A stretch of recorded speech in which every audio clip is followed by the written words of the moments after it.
So yesterday was a good reminder on what really happens in personal injury lawsuits, and that is the insurance company, it gets to hide behind their client and the lawyers.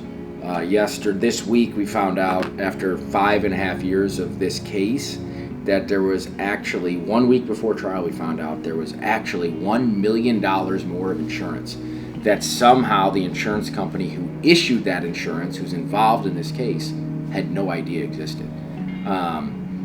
And so we had a hearing on part of this yesterday, and the problem in this entire system is that the insurance company gets to hide behind their insured, the individual defendant, and the defense lawyers. And I don't think the defense lawyers had anything to do with this, nor do I think the insured did. But as one of the senators, I believe, said recently, is like, whose throat do you get to choke when there is a non-disclosure? And in this case, this non-disclosure is not discretionary. It's not up to them to decide whether they get to disclose the amount of insurance. It is required.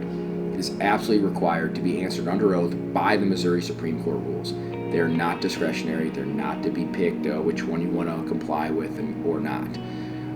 The problem we have is that all of a sudden there's $1 million extra, and you might say, "Oh, that's great. That's great. You should be really happy about that. It's $1 million extra." Here's the main issue with all that when it comes to these cases.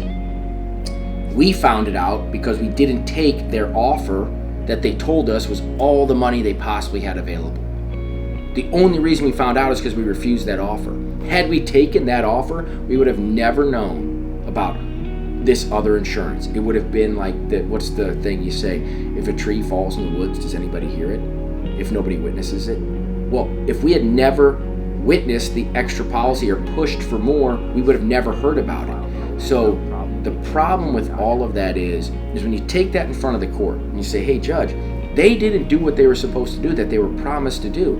The defense lawyer can say, "Well, I didn't, I told you the coverage we had." And the defendant says, "Well, I didn't know how much coverage I had either. I usually rely on my broker or my agent or my insurance company to tell me how much coverage I have." What do you do when the insurance company isn't at court? Whose throat do you choke for this non-disclosure, for this failure to answer discovery for 5.5 years? That's a really frustrating thing, and you might say, "Well, it's not that big of a deal. You didn't take the money anyways." The question is more of a industry-wide thing. How many times does an insurance company do something like this or fail to do something like this, and they're never held accountable? I bet it happens a lot more than we actually know. I'll see these motions come through, and I just find it unbelievable that the other party doesn't have any clue as to what insurance policies are out there. I think it's unacceptable. So I can feel that we all get a little bit angry and passionate about it. We should have known about this more than a week before the trial. I think that they should have done their due diligence and doing the research and finding what policies were out there. So I think it's kind of rare. So that was a very frustrating thing. We had a motion on that and argued that for probably the majority of the afternoon, and then we moved on to the rest of the stuff, which largely was non-confrontational, but there was about 4 or 5 things that are going to really turn on the case that we had to argue about our clients' damages and what they can say about those damages.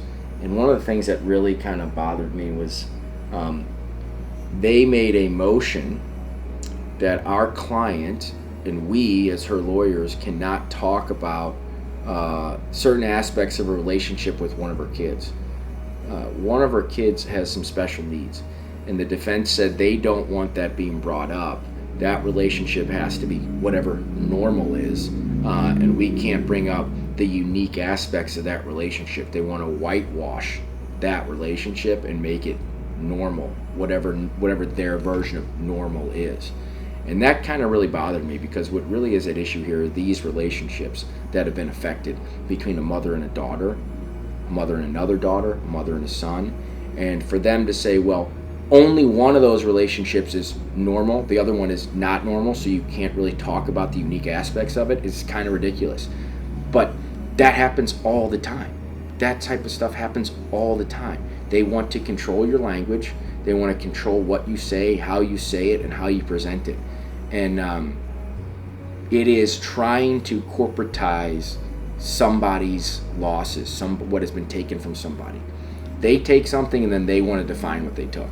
And that's not how it works. We can have all the debates in the world about whether that the injury's real and those things actually happened. That's fine. But if it's all true, nobody has the right to do that to anyone.